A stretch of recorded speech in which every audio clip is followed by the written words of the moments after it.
നമസ്കാരം. എൻ്റെ പേര് അപർണ ശങ്കർ. ഞാൻ doctor KM Cherian institute of medical സയൻസും ഗൈനക്കോളജിസ്റ്റായി വർക്ക് ചെയ്യുന്നു. ഇന്ന് സംസാരിക്കാൻ പോകുന്ന വിഷയം എൻഡോമെട്രിയോസിസ് ആണ്.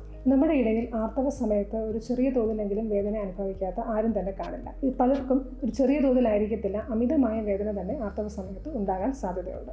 അതിന് വലിയ കാരണക്കാരൻ എൻഡോമെട്രിയോസിസ് ആണ്. നമ്മുടെ ചുറ്റും നോക്കുകയാണെങ്കിൽ ഒരു 10 സ്ത്രീകളെ നോക്കുകയാണെങ്കിൽ അതിൽ ഒരാൾക്കെങ്കിലും ഈ എൻഡോമെട്രിയോസിസ് ഉണ്ടാകാൻ സാധ്യതയുണ്ട്.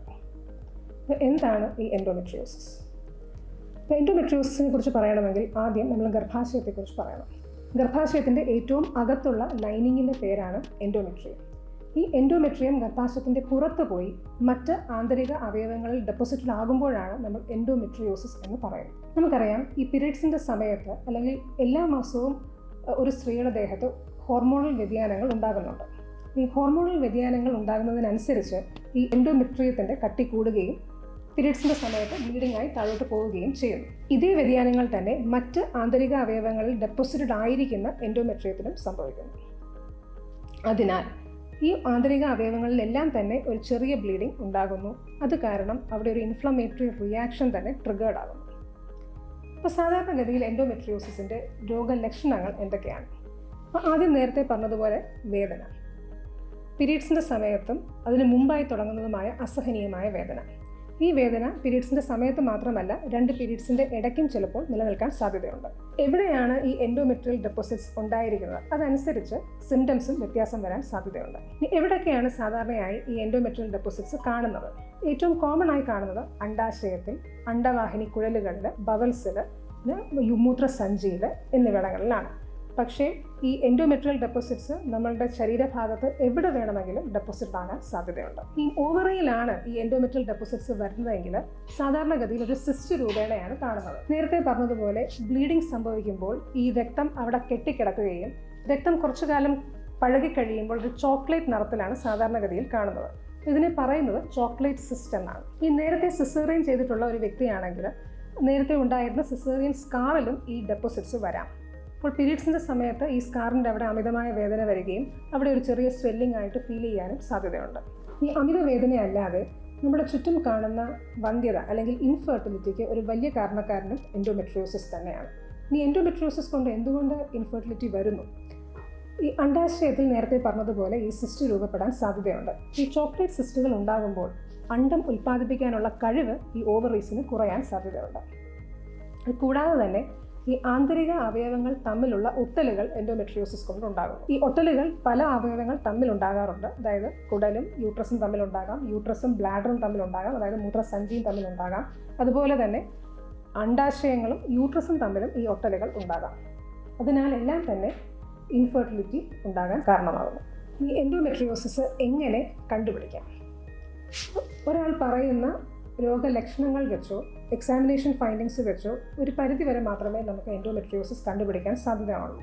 ഈ ബ്ലഡ് ടെസ്റ്റുകൾ എന്തെങ്കിലും ചെയ്ത് കണ്ടുപിടിക്കാൻ പറ്റുമോ? സാധാരണഗതിയിൽ കൃത്യമായൊരു രോഗനിർണയം ബ്ലഡ് ടെസ്റ്റുകൾ ഒന്നും തന്നെ കൊണ്ട് ചെയ്യാൻ സാധിക്കില്ല. പക്ഷേ CA-125 എന്ന ബ്ലഡ് ടെസ്റ്റ് ചെയ്യുമ്പോൾ ഒരു നോർമൽ ഒരാളെ കാട്ടിലും കുറച്ച് കൂടി നിൽക്കാൻ സാധ്യതയുണ്ട് എൻഡോമെട്രിയോസിസ് ഉണ്ടെങ്കിൽ. രണ്ടാമതായി നമുക്ക് യൂസ് ചെയ്യേണ്ടത് ഇമേജിംഗ് മൊഡാലിറ്റീസ് ആണ്. What all imaging modalities? ഒന്ന്, നമുക്ക് അൾട്രാസൗണ്ട് യൂസ് ചെയ്യാം. 2, MRI യൂസ് ചെയ്യാം. അൾട്രാസൗണ്ടിന് അതിൻ്റേതായ പരിമിതികളുണ്ട്. അൾട്രാസൗണ്ടിൽ കൂടെ നമുക്ക് ആകെ ഒവേറിയൻ സിസ്റ്റ് ഉണ്ടോ, വലിപ്പം എത്രയാണ് എന്നൊക്കെ മാത്രമേ കണ്ടുപിടിക്കാൻ സാധിക്കുകയുള്ളൂ.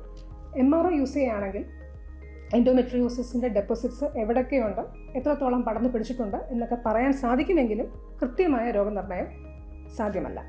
കൃത്യമായ രോഗനിർണയം വേണമെങ്കിൽ ലാപ്രോസ്കോപ്പിക് എക്സാമിനേഷൻ തന്നെ വേണം, അല്ലെങ്കിൽ താക്കോൽ ദ്വാരം വഴിയുള്ള പരിശോധന, അതാണ് ആവശ്യമായിട്ടുള്ളത്. ഈ താക്കോൽ ദ്വാര പരിശോധന വഴി നമുക്ക് രോഗനിർണയം ചെയ്യാം എന്ന് മാത്രമല്ല, ഒരു വിധത്തിൽ അല്ലെങ്കിൽ ഒരു പരിധി വരെ ട്രീറ്റ്മെൻറ്റും കൂടെ സാധ്യമാണ്. എന്തൊക്കെയാണ് മാനേജ്മെൻറ്റ് ഓപ്ഷൻസ് നമുക്ക് അവൈലബിൾ ആയിട്ടുള്ളത്? ഈ മാനേജ്മെൻറ്റ് ഓപ്ഷൻസ് നമ്മൾ ഡിസൈഡ് ചെയ്യുന്നത് ചില കാര്യങ്ങളെ ബേസ് ചെയ്തിട്ടാണ്. ഒന്ന്, എന്താണ് പ്രൈമറി കംപ്ലയിൻറ്റ്? പെയിൻ ആണോ പ്രൈമറി കംപ്ലയിൻറ്റ്, അല്ലെങ്കിൽ ഇൻഫെർട്ടിലിറ്റി ആണോ മെയിൻ ആയിട്ടുള്ള പ്രോബ്ലം? രണ്ടാമതായിട്ട്, ഫാമിലി കംപ്ലീറ്റഡ് ആണോ, ഇനിയും ഗർഭം ധരിക്കാൻ പ്ലാൻ ചെയ്യുന്നുണ്ടോ? ഇതൊക്കെ ബേസ് ചെയ്തിട്ടാണ് നമ്മൾ എന്ത് ട്രീറ്റ്മെൻറ്റ് മൊഡാലിറ്റി ആദ്യം ഫോളോ ചെയ്യണമെന്ന് തീരുമാനിക്കുന്നത്. എൻഡോമെട്രിയോസിസ് കാരണം ഉണ്ടാകുന്ന വേദന മാനേജ് ചെയ്യാൻ നമുക്ക് മരുന്നുകൾ അവൈലബിൾ ആണ്. നേരത്തെ പറഞ്ഞതുപോലെ വേദന സംഹാരികൾ, അതായത് പാരസെറ്റമോൾ അല്ലെങ്കിൽ എസക്ലോഫെനാക്, അതൊന്നും തന്നെ കൊണ്ട് ഈ വേദന പരിഹരിക്കാൻ സാധ്യമല്ല. നേരത്തെ പറഞ്ഞതുപോലെ എൻഡോമെട്രിയോസിസ് ഉണ്ടാകാൻ കാര്യം നമ്മളുടെ ദേഹത്ത് വരുന്ന പല ഹോർമോണൽ വ്യതിയാനങ്ങളാണ്. ഹോർമോണൽ വ്യതിയാനങ്ങളെ ഒരു പരിധിവരെ കൺട്രോൾ ചെയ്യാൻ സാധിച്ചാൽ വേദനയും ഒരു പരിധിവരെ കൺട്രോൾ ചെയ്യാൻ പറ്റും. അതിനായി നമ്മൾ സാധാരണഗതിയിൽ കൊടുക്കുന്നത് ഓറൽ കോൺട്രാസെപ്റ്റീവ് പിൽസ് ആണ്. ഓറൽ കോൺട്രാസെപ്റ്റീവ് പിൽസിനകത്ത് ഈസ്ട്രജൻ, പ്രൊജസ്ട്രോൺ എന്നീ ഹോർമോണുകളാണ് അടങ്ങിയിരിക്കുന്നത്. ഒന്നെങ്കിൽ ഈസ്ട്രജൻ പ്രൊജസ്ട്രോൺ കോമ്പിനേഷൻസ് കൊടുക്കാം, അല്ലാന്നുണ്ടെങ്കിൽ പ്രൊജസ്ട്രോൺ മാത്രമുള്ള പിൽസും കൊടുക്കാം. മരുന്നുകൾ കഴിക്കുന്നത് കൊണ്ട് വേദന കൺട്രോൾ ചെയ്യാൻ പറ്റുന്നില്ല എന്നുണ്ടെങ്കിൽ നമ്മൾ ശസ്ത്രക്രിയ തന്നെ ചിന്തിക്കേണ്ടിയിരിക്കുന്നു. ശസ്ത്രക്രിയ എങ്ങനെ ചെയ്യാം? ഒന്ന്, ഫാമിലി കംപ്ലീറ്റഡ് ആണ്, ഇനിയും ഗർഭം ധരിക്കാൻ പ്ലാൻ ഇല്ല, പെരിമെനപ്പോസൽ ഏജ് ഗ്രൂപ്പ്, അതായത് മാസക്കുള്ളി നിൽക്കാറായി എന്നൊക്കെ ആണെങ്കിൽ നമുക്ക് ഹിസ്റ്ററക്ടമി, അതായത് യൂട്രസ്, അണ്ഡാശയങ്ങൾ, അണ്ഡവാഹിനി കുഴലുകൾ എന്നിവ നീക്കം ചെയ്യുന്ന രീതിയിൽ ചിന്തിക്കാം. അല്ലാന്നുണ്ടെങ്കിൽ താക്കോൽ ദ്വാരം വഴി, അതായത് ലാപ്രോസ്കോപ്പി വഴി യൂട്രസ്, മറ്റ് അവയവങ്ങൾ തമ്മിലുള്ള ഒട്ടലുകൾ നീക്കം ചെയ്യുക, ഓവറിയിൽ സിസ്റ്റ് ഉണ്ടെങ്കിൽ അവ നീക്കം ചെയ്യുക, പിന്നെ നമ്മളുടെ ആന്തരിക അവയവങ്ങളിൽ ഡെപ്പോസിറ്റഡ് ആയിരിക്കുന്ന ഈ എൻഡോമെട്രിയൽ ഡെപ്പോസിറ്റ്സ് എല്ലാം കരിച്ചു കളയുക. അതാണ് മറ്റൊരു ഓപ്ഷൻ നമ്മുടെ മുമ്പിലുള്ളത്. എൻഡോമെട്രിയോസിസിൻ്റെ ഒരു പ്രത്യേകത, നമ്മൾ ശസ്ത്രക്രിയ വഴിയോ അല്ലെങ്കിൽ മരുന്ന് വഴി തന്നെ കൺട്രോൾ ചെയ്താൽ പോലും എപ്പോഴും വീണ്ടും തിരിച്ചു വരാൻ ഉള്ള ഒരു ടെൻഡൻസി ഉള്ള രോഗം തന്നെയാണ് എൻഡോമെട്രിയോസിസ്. ഈ എൻഡോമെട്രിയോസിസിനെ കുറിച്ച് പറയുകയാണെങ്കിൽ നമ്മുടെ ആയുസ്സിനെ ബാധിക്കുന്ന ഒരു അസുഖം അല്ലെങ്കിൽ പോലും നമ്മുടെ ജീവിതത്തെ വളരെയധികം, അതായത് നമ്മുടെ ഡേ ടു ഡേ ലൈഫിനെ വളരെയധികം ബാധിക്കുന്ന ഒരു രോഗമാണ്. ഇപ്പോൾ എൻഡോമെട്രിയോസിസ് ബാധിച്ചിട്ടുള്ള ആരെടുത്ത് ചോദിച്ചാലും അവർ പറയും നമുക്ക് എപ്പോഴും വേദനയാണ്. അതുകൊണ്ട് തന്നെ നേരത്തെ തന്നെ രോഗനിർണയം നടത്തുകയും ശാശ്വതമായ പരിഹാരം കണ്ടുപിടിക്കുകയും ചെയ്യേണ്ട ആവശ്യകതയുണ്ട്.